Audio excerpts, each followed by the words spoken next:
Ayush. Finally on. Okay. Not so bad. We should have done a trial run in the morning. Well. No, but now we didn't wait that long. Don't worry. Everyone's excited to hear from you. How are you doing? How's Jaipur, first of all? Jaipur's great. We're doing fine. I mean, I think it's the silver lining is fat and thick because we've had a fantastic time these few weeks. So yes, I mean, other than the fact that we hear lots of, information and news that is disturbing, other than that, I think we're fine. It's like a maroon on this fantastic island kind of thing. I like a fantastic island. Yeah, y'all have all the space. Like, y'all have so much more space than us here in Bombay. I feel like we're in our little apartments and you've got nice lawns to like relax and, Yeah. Just rewind. And Ayush, honestly, this whole week we've had such inspiring conversation. Everyone has spoken about craftsmanship, contemporary craftsmanship. Handmade in India seems to be a hashtag which is going viral. So I'm so excited to talk to you about all of these things. And like we spoke about yesterday, we're going to debate out a few things as well.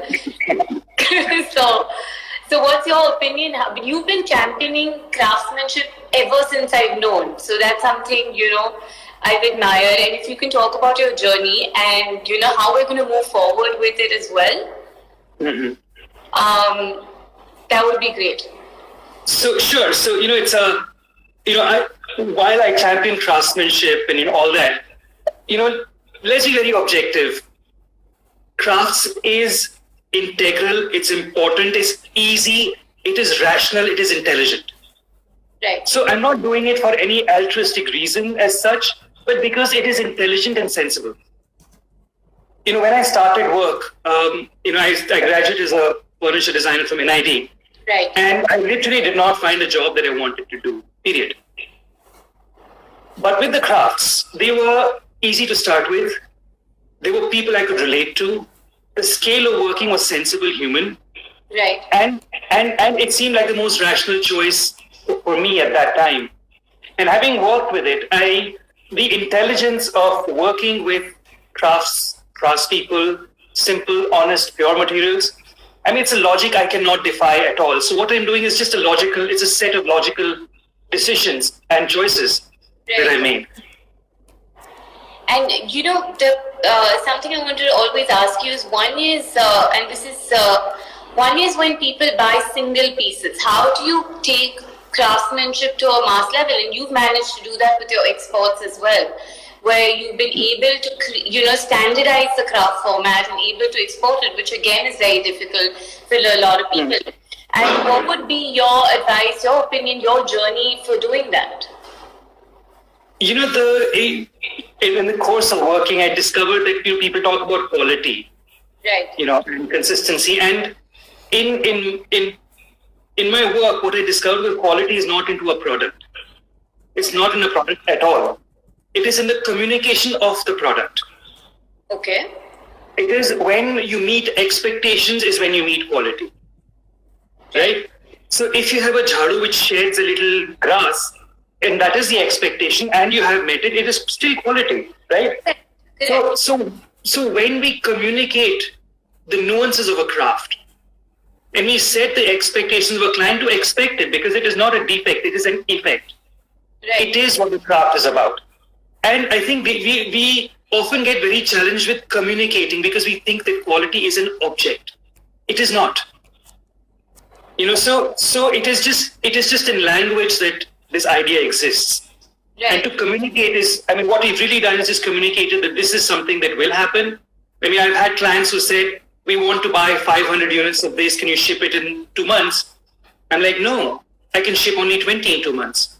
Correct. Take it or leave it.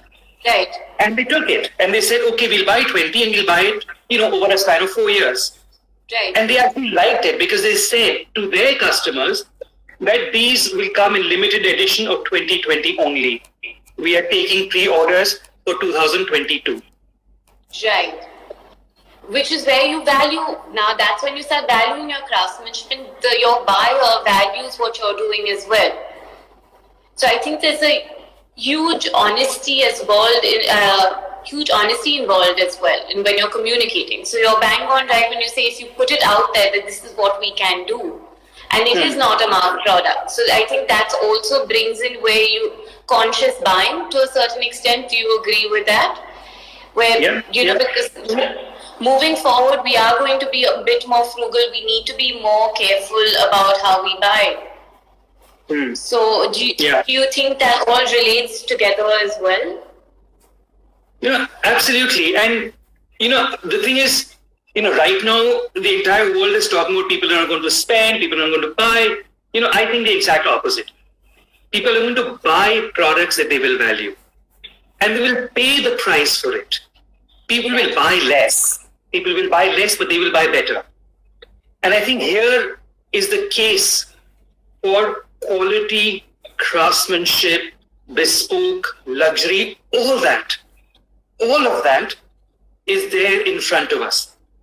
We do not need to buy 20 shoes. No. We buy that one pair of shoes, which we love, which is comfortable, costs the heaven and the earth together, but oh boy, we love it. Right. And I really think that is a very strong case for us.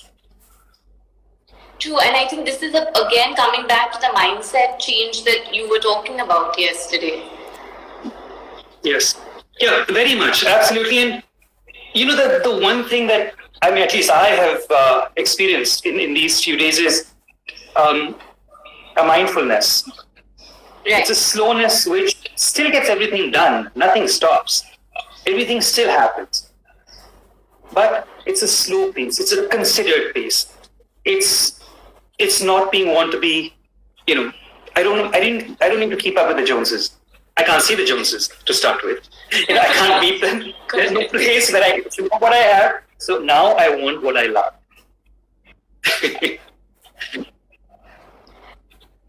I think your internet, am I clear?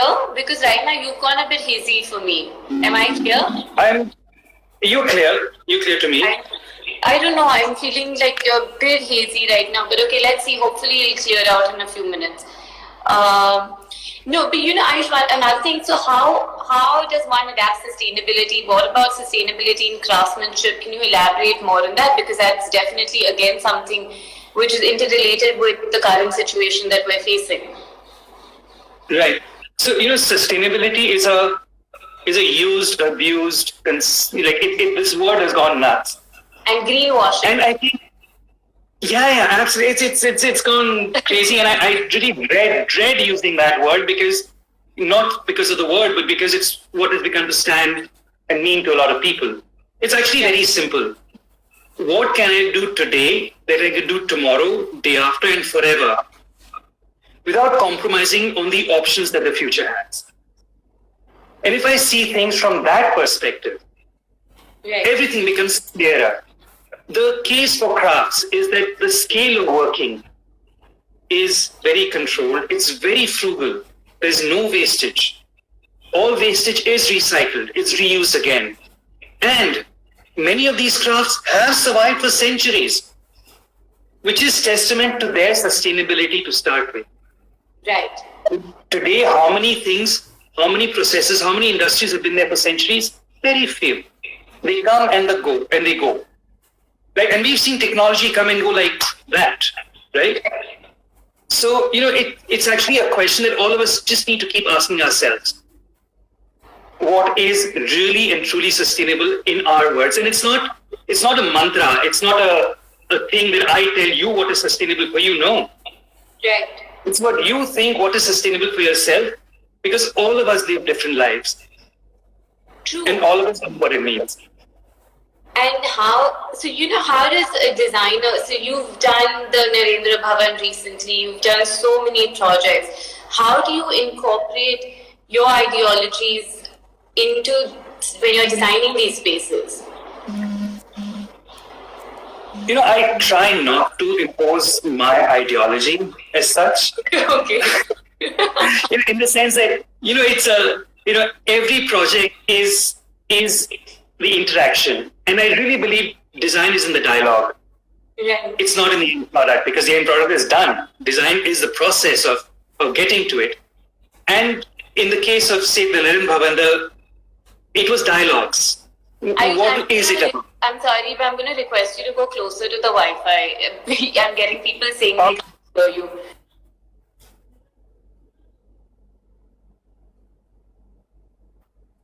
No, just the a second. Wi-Fi, yeah. I'm sorry for moving you.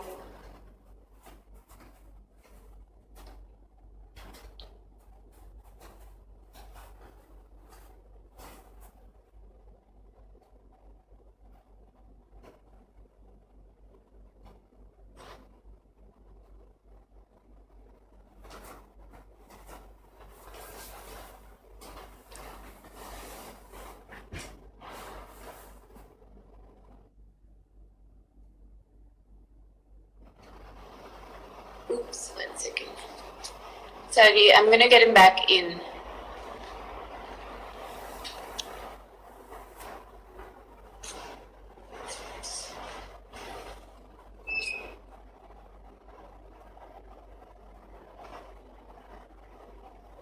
Any now? Yeah, better. Oh, good. Super, fantastic. So, sorry, you were saying? So, in the case of the Narendra Bhavan, it was where did we start from? It was a story, it was a narrative. And that narrative gets built on, very often you have an idea and the more you discuss it, the more it gets formed. Right. And the more you are at comfort with it. And I think, all the work that I do, no matter what it is a series of discussions, of dialogues. Sometimes I find a sympathetic client who will kind of humor me and dialogue with me. And at other times, I kind of just have to, sit in a walled room and have those dialogues with myself. So, kind of turn a little lunatic at times. But I really believe that dialogue is key to the design. It is, as a design person, I cannot sit in a room and say, oh, I design, my vision. No, it doesn't, I can't think like that. Right. And so what would, once again, what would be your advice when you're designing your home or you're picking up pieces for your home? What would you tell them to keep in mind? Like with materials, like in terms of what materials would be good to use? There's something called the design mark, which the government apparently puts. I never knew about that. I was chatting with Rajshri and she told me about that. Which I again think is a great thing because so what would be again your advice on just incorporating it in your life? It's actually not very difficult at all. Some of the most beautiful homes are the ones that have been done, without any self-consciousness. They evolve. Life evolves. I meet many people who want to have their home ready and look designer-like or want it to look designed. Well, they can make it look designed, but then it's not your home, it's my home. Right. And I will live in it because I know what I've put, where I've put. Sometimes one reaches out, I wear glasses. And for me, a good side table is one where I can reach with my eyes closed and get my glasses. It's very simple. and it's these small things that actually make a home feel home and really, for any designer to know whether the design works, don't shoot it when you've done it. Shoot it 5 years later. Wow. Because then you know whether your fit is correct, whether you've really understood what the client wants. Sometimes you need to inspire a client to live a certain way, to look at things in a certain direction. And that again is part of the dialogue you have with the client. So it's something which is, it's slow evolution. There's a certain pace at which we think, we live, we believe, we slowly turn into somebody we want to turn into. And it's respecting that pace.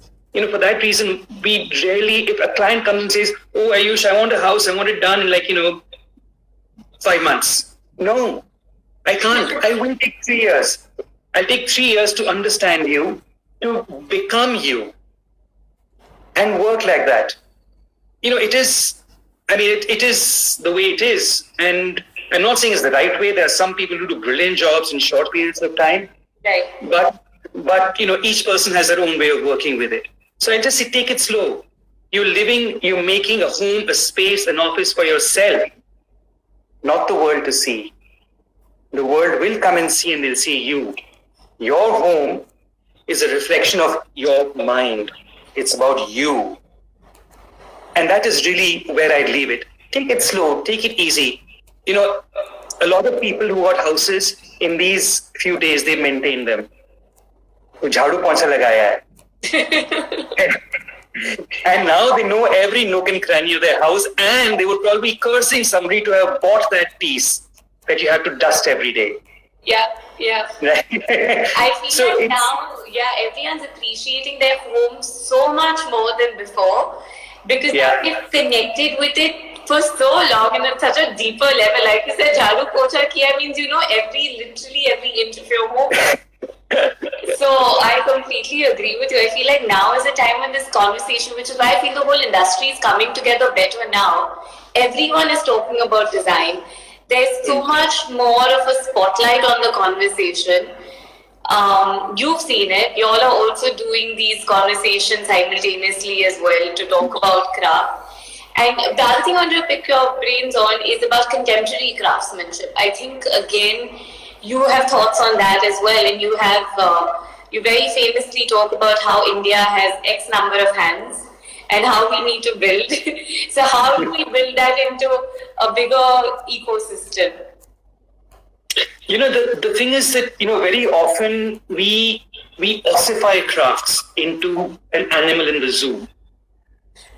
You know, Matani Pachedi looks like this, is like this, somebody makes a change, oh, this is not Matani Pachedi. Right? So even with the artisan, we are very comfortable with an artisan sitting in one corner and like, you know, like a poor guy sitting and doing something, tick, tick, tick. And we say, oh, that is craft.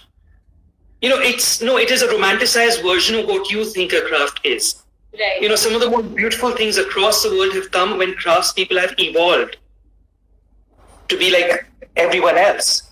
Right. Look at Hermes. Look at, you know, all these, like Hermes is a company that started off with saddlery. And look at where they've taken it. It's craftsmanship. True. So somewhere I think in India we're still very feudal in our thinking. We're very sort of, you know, I am too good to work with my hands kind of thing. And that is why we kind of put, you know, crafts in this little bucket of bichara, which I think is something we really need to rethink. And I think being contemporary is not about a product. It's about an attitude. Right. It's an attitude which says that crafts, like everything else, evolves. It grows. It addresses things that are contemporary, that are now. Craftspeople are intelligent people like you and me. And we can have sane, sensible discussions with them. Right.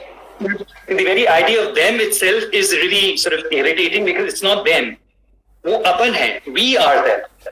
We are all the same. And, you know, to a very large extent, I think, you know, if you have hands, you will make. Your button falls off, you stitch it. What are you doing? You're crafting. Right? You go to a barber, you get your hair cut. What is the barber doing? He's crafting it.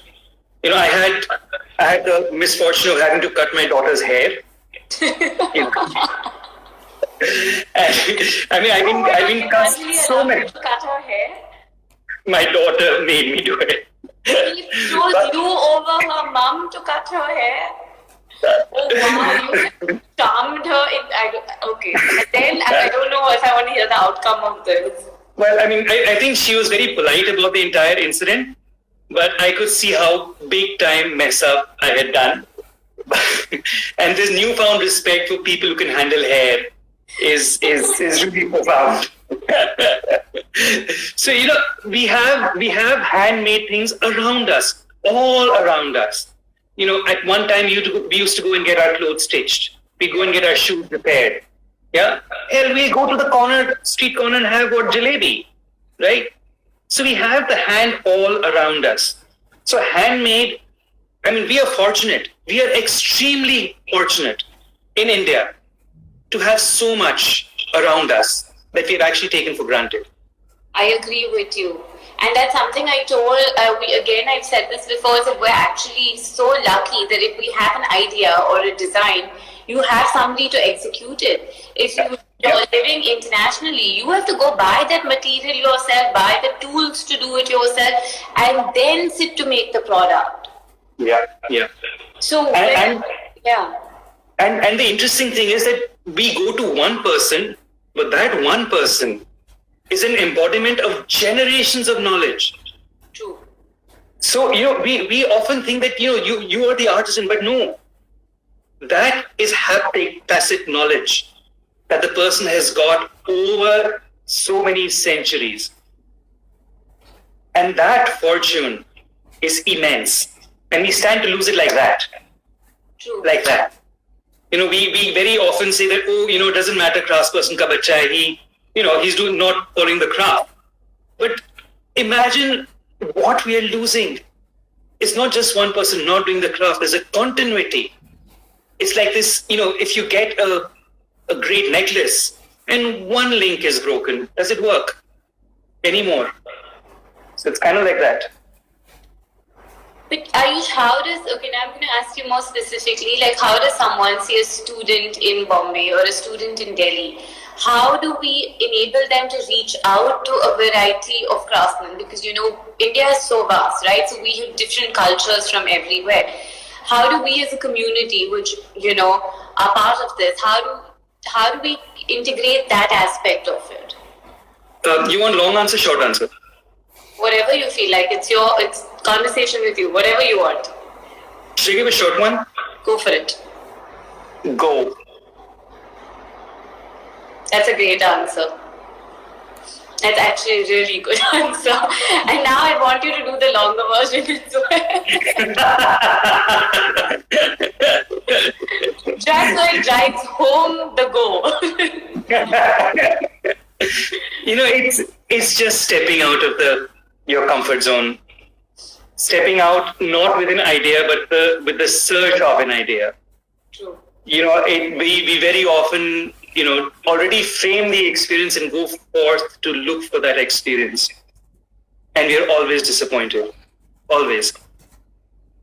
I've been fortunate never to be disappointed because I don't start with an idea. I don't know what's going to come. Yeah, it's like going to those restaurants, fancy restaurants, where you close your eyes and you don't know what you're going to eat. So literally go out in the world like that. True. And it's not just crafts, it's not just making. It is with the raw materials. If anybody is staying in Delhi, go to Turkman Gate. It is Alibaba's cave of stuff. Okay.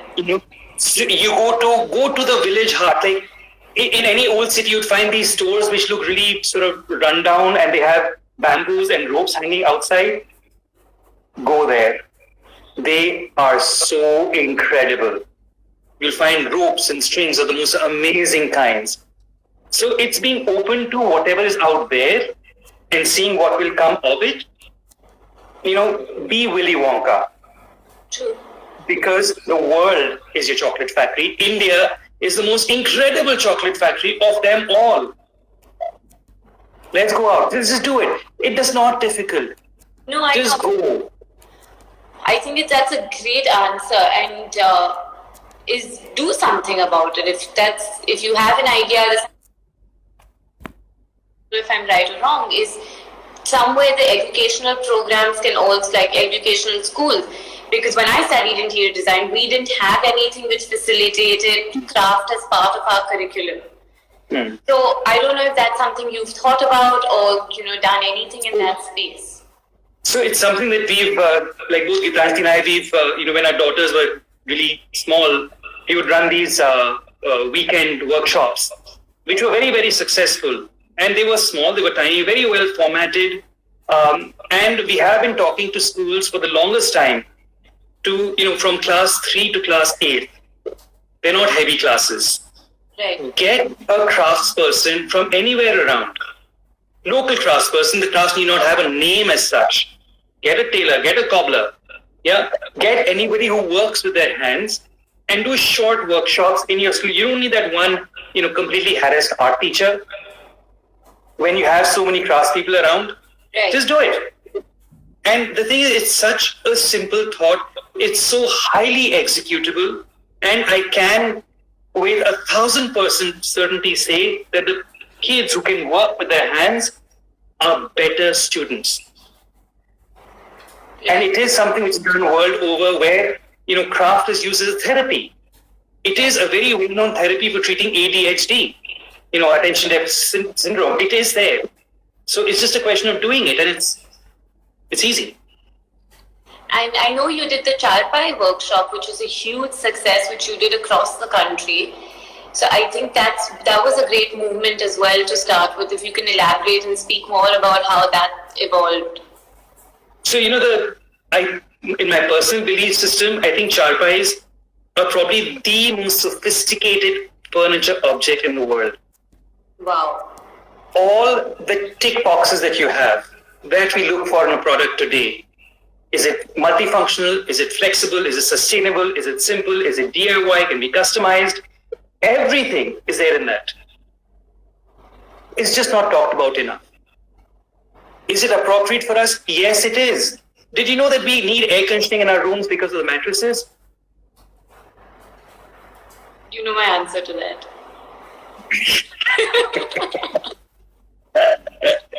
No, but I understand what you're saying. But I will let you elaborate on why you think that, So the idea also was that, we very often think the craftsman is outside us, when making things is easy. Right. So, the idea behind all those workshops was to get people to understand how simple it is to weave a charpai in 3 hours. In 3 hours, a person can have the skills required to weave a charpai. It's that simple. Wow. And yet people say, oh, who will I get to weave the charpai? Well, how can I design an object like that? Well, make it. It's not rocket science. And 3 hours is all it takes. And you'll have the skills required that with patience you can make a master charpai weaver. And we had masters taking those classes. I wasn't taking them. We had these 2 guys from Hem Singh Ji and Punaram Ji from a small village close to Bikaner. They were teaching everybody. And we were like the assistants, helping kids figure things out. But it was there.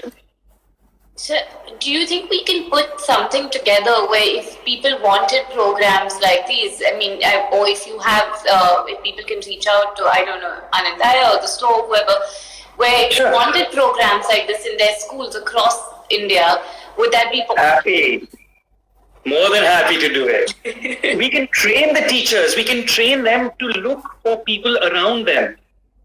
How do you spot a craftsperson? Yeah. There's this, in Bombay, I forget where it is. It's this, it's a school next to a church, and there's a small box where these guys make incredible jutis. Incredible jutis. Okay. Like really simple black ones. I forget the name. I'll tell you later. The church has a very nice statue outside it, which I think is like most churches, but doesn't matter. That little box had 5 people who were sitting on the street and making these shoes outside a school.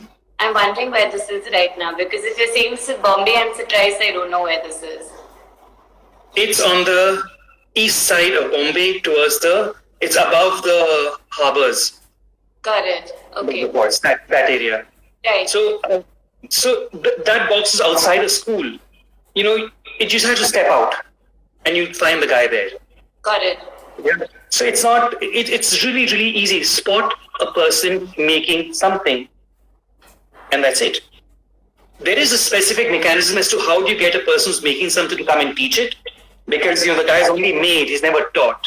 Correct. So that is a model which we will be happy to share with all the schools, anybody who comes to us, and it's a model that has worked for us.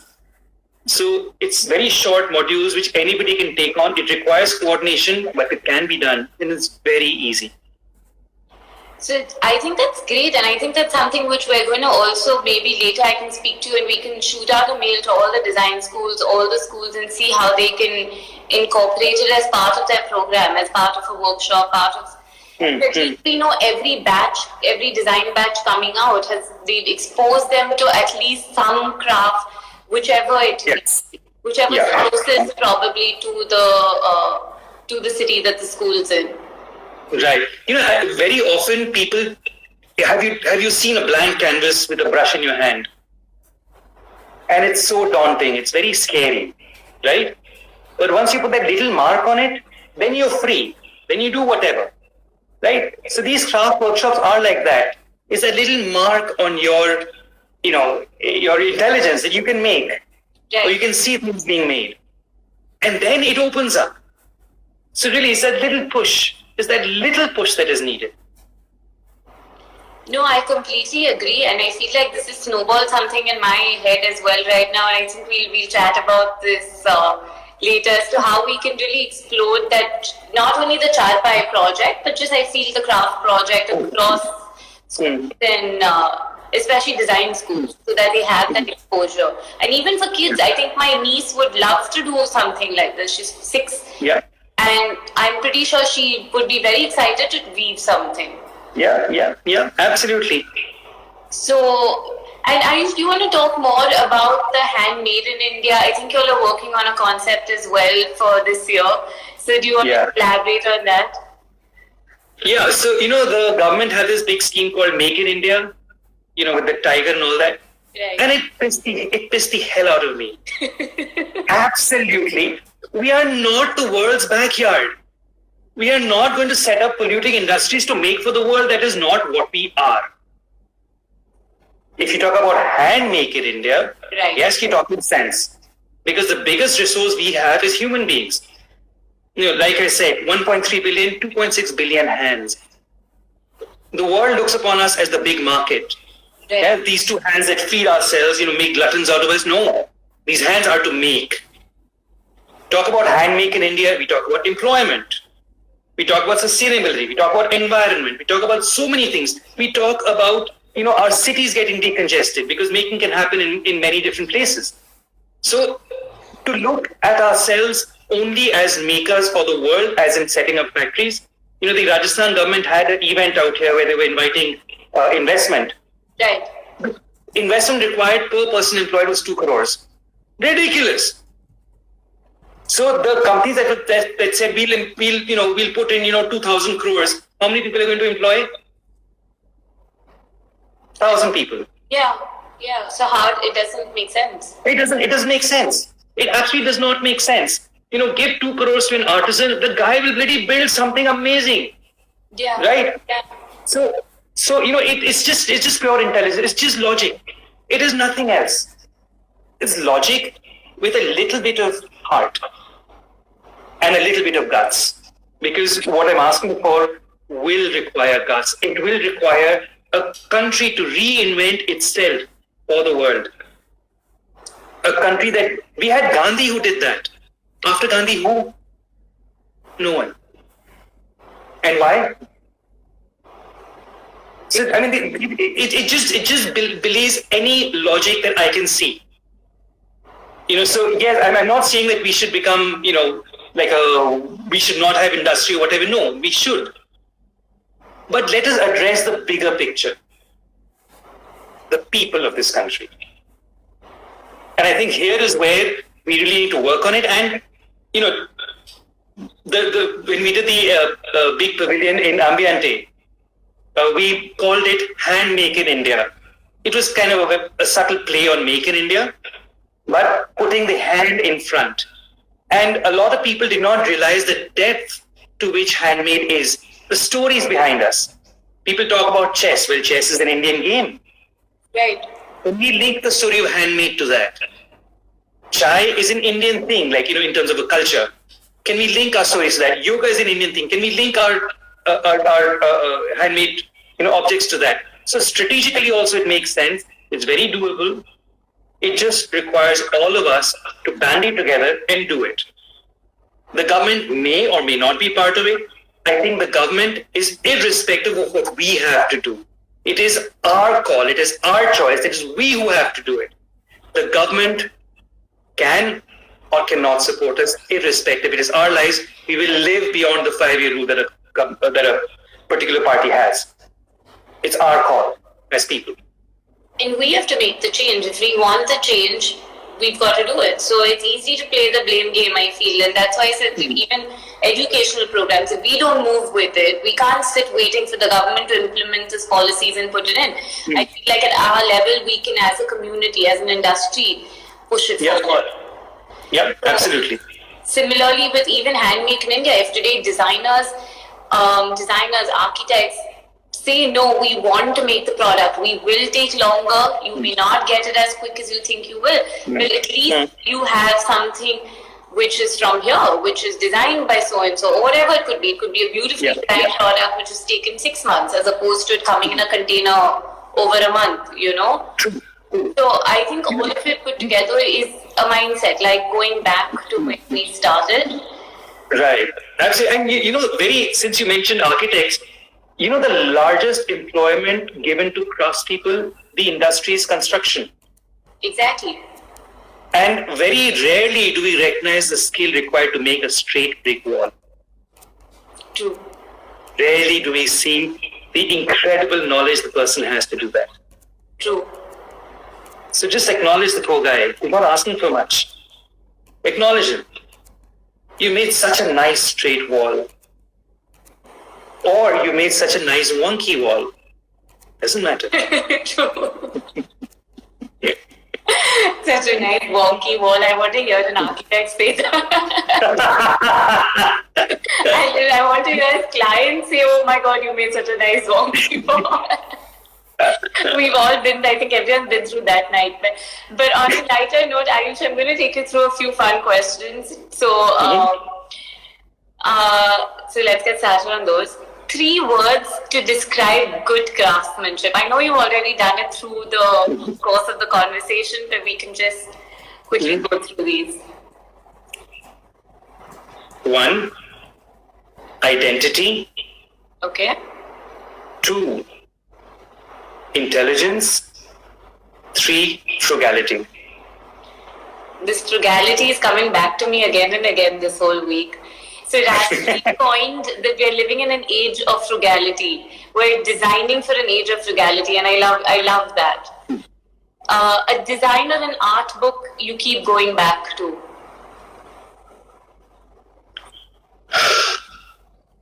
It's not a design and art book. It's called The Black Swan. Brilliant. And another one, which is also neither a design book or an art book. It's called To Have or To Be by Eric Fromm.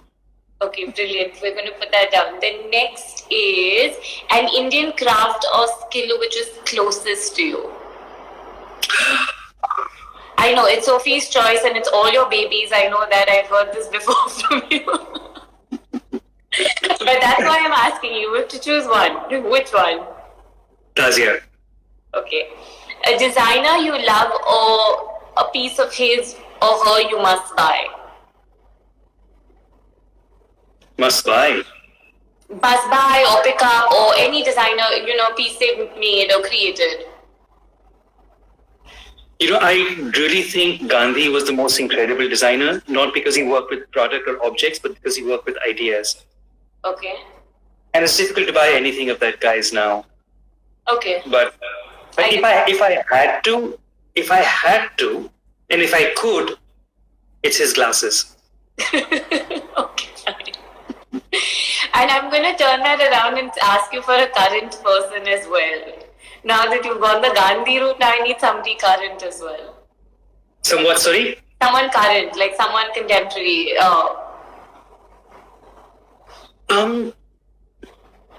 There's so many people who are doing such amazing work. I mean, it's really difficult to pull it. And I'm not trying to wiggle out and just trying to very quickly sift through this gigantic library in my mind and pick on something. Okay, fine. I'll move on. The most overused word in the design world, art world, craft world. Sustainability. You got that. If you could, an art piece that caught you spellbound or you fell in love with instantly. So it could be an art piece, it could be a product, it could be anything.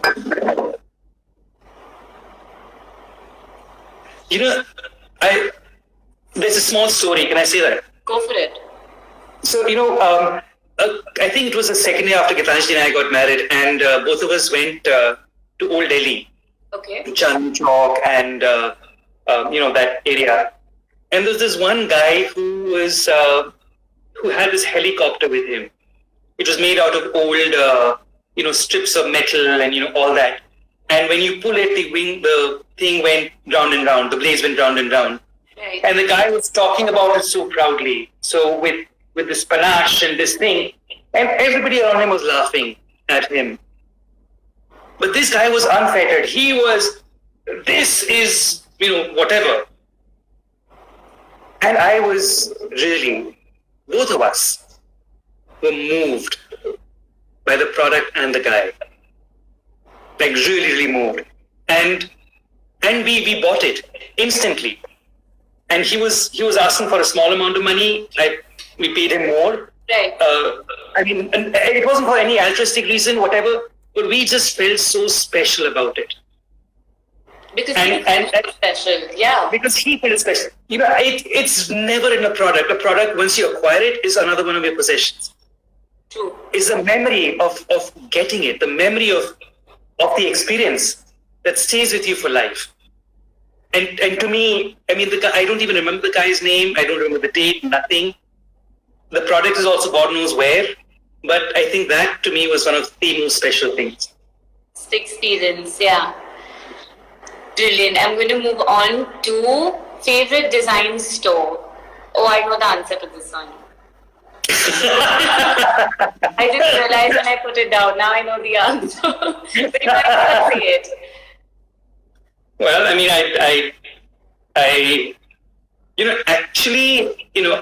Anantaya would have been my favorite one, but I think a lot of the old cities are absolutely magical. Okay. A material you love experimenting with? Right now? Now or whenever? After I had my little incident with my daughter, I've been itching to get my hands on hair.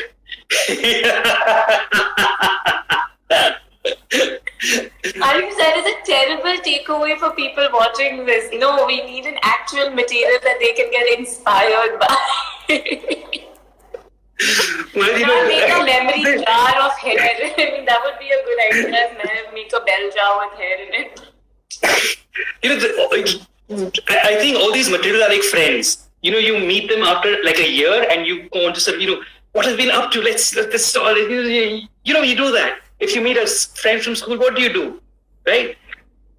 To me, that's what materials are like. You meet them and you get excited. I think that's so sorry, I did not answer you. Into your system. Okay, you spoke about leaves and grass and experimenting with grass. How about that as a material? Oh yes, I love that. Yeah. I love it. The most amazing thing about all these grasses and leaves and all that is that they go away. You're not bound to them. They will decay and go. And in that sense, that is so beautiful, right? And the sheer unpredictability of those materials is like that very difficult friend of yours. So it's just dealing with it. And because of the sheer variety of it and whatever can be done, like, the things you can do with grass and leaves and bamboo sticks is crazy. Have you seen a thatched roof? Of course. Isn't that gorgeous? I agree with you, but I also agree. People are going to wonder, how do you work? Yes, I understand the challenges. It decays. It goes. It's gone. Yeah. You're like, yeah. But the thing is, the poorest of the poor work with these materials.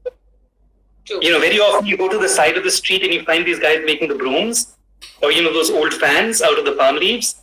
Yeah. The poorest of the poor work with it. And they work with it with extreme identity, intelligence, and frugality.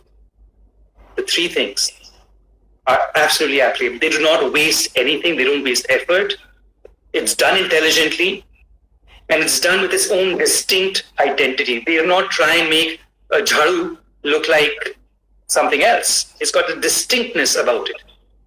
So yes, I think it's something that you just have to spot and work with. True, no, you're right. There's a lot more thought we need to put into it, and especially in today's day and age where we shouldn't use single-use plastic.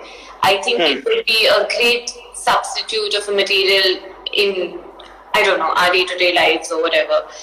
But I'm going to ask you one last question. Is a piece of furniture or anything you've designed that's the closest to your heart, the hardest to design, your one of your babies, which has been the toughest baby, basically. Okay, so there's this chair which incidentally is made out of grass Right. and leaves, Right. and it's called the basket chair. Okay. It took almost 3 years to happen because you make the chair and it's not comfortable, and each time you make it, it takes about at least about 3 weeks to make it again from the coil, and then because the body is so it's so typical, it has to just fit right Right. to the body. That it just took such a long time. And then having got the right one, how do we repeat it? Because it is made in such an organic way. So going through it step by step has been a journey which I thoroughly enjoyed. I have so many of the trial pieces lying with me. It's not funny. Wow. But after one, after the other, and this work happens in a village about 2 hours from Jaipur, Beachgarh. Okay. It's a small village, it's a corporate that does that. So to go there and say, just bump this up slightly, just push this out slightly, Right. was like, it sounds tedious, and it was, mark my words, it wasn't an easy process, but it was one of those things that you had to do. That I am not going to let this beast, take my life. I will pursue it till it gets to something which works. So 3 years. This took you 3 years to design. Wow, that is a really long. I need to see pictures of this chair, and I think I'll share it with everyone as well. When you send me these pictures of this. And so then what I'll happened? send you. Is this part of the collection? Is this in the store? How did you? Yes, I've been very successful with it. Those are the chairs we're selling, all over the world right now. That I can make only 20. I can make only 20, in a month. That's it. I cannot make more than that. And so since this is made out of grass, does it again decay, or have you put a coating on it? What have you sort of done with it? So it decays over a longer period of time, Okay. but it will go away. Like, no illusions on that. But once it starts going away, put a through on it. Use it. Okay. It's not like it will, you sit on it, it's gone. No. It ages like everything else does. You and I age, right? Yeah. No, as long as it ages, I think it's fine. Yeah. I think the wear care is fine. It's just that it shouldn't crumble out into being nothing. No. It doesn't. Okay. So then that's... yeah, it's gone means like, okay, 2 years you had a chair, now you don't have a chair. You get a new chair because those guys still need work. Exactly. Or You heard of that temple in Japan, which they take down every 12 years and rebuild again? no, please tell me about it. So there's this one temple in Japan, and culturally, they dismantle the temple every, I think, either 12 years or 20 years, one of the two, and rebuild it again using some of the old parts and new parts. And there's a whole ritual around it. And it keeps all the crafts that are required for the temple alive. All the small things, which is such a beautiful act of society to say that our makers matter. Wow. In our search for permanence, we forget that there's somebody who's made it, and they will need to make it again and again and again. True. And it's not that we've not had it. Culturally, we've had it. That's what our celebrations are about, right? Diwali pay, if you use a diya, you don't use it the next Diwali. True. We're doing the same thing, right? So it is us acknowledging what it is and saying, yes, we'll do it. I think it's a brilliant story that we ended on. And what is the temple called, so people can even have a look at it and read up about it? I will tell you about it. I don't remember, but I will tell you about it. Yeah. But that's a brilliant thought. I think that we're ending this conversation on, because we have so many temples, we have so many craftspeople. I feel that's something to be really inspired by, and that's something I learned from you today about this. So great. So Ayush, thank you so much for doing this. And any last words that you have for everyone who's watching, who's listening to your story, who's listening to this whole craft journey that you've had? Yes. Yeah, I mean, just make. You have two hands, and you have two hands, just use them. Just use them. Make things. Make food. Just make. And I think that is one aspect of life that is largely underexplored by mostly, people like us. So yes, just make. So, two things, either go or make. Either one. Right now, Yes. go is not an option. Do both. Right now, go is not an option. One, go is an option, then do both. Yeah. All right. Thank you so much, Ayush. Okay. This has been wonderful. And I'm going to share pictures of Ayush's, brilliant Basket chair and the basket temple chair. meat. Yes, that's And what the temple we're meat. All right. Thank you Done. so Okay. much. Okay. Bye. See you. Bye. See ya.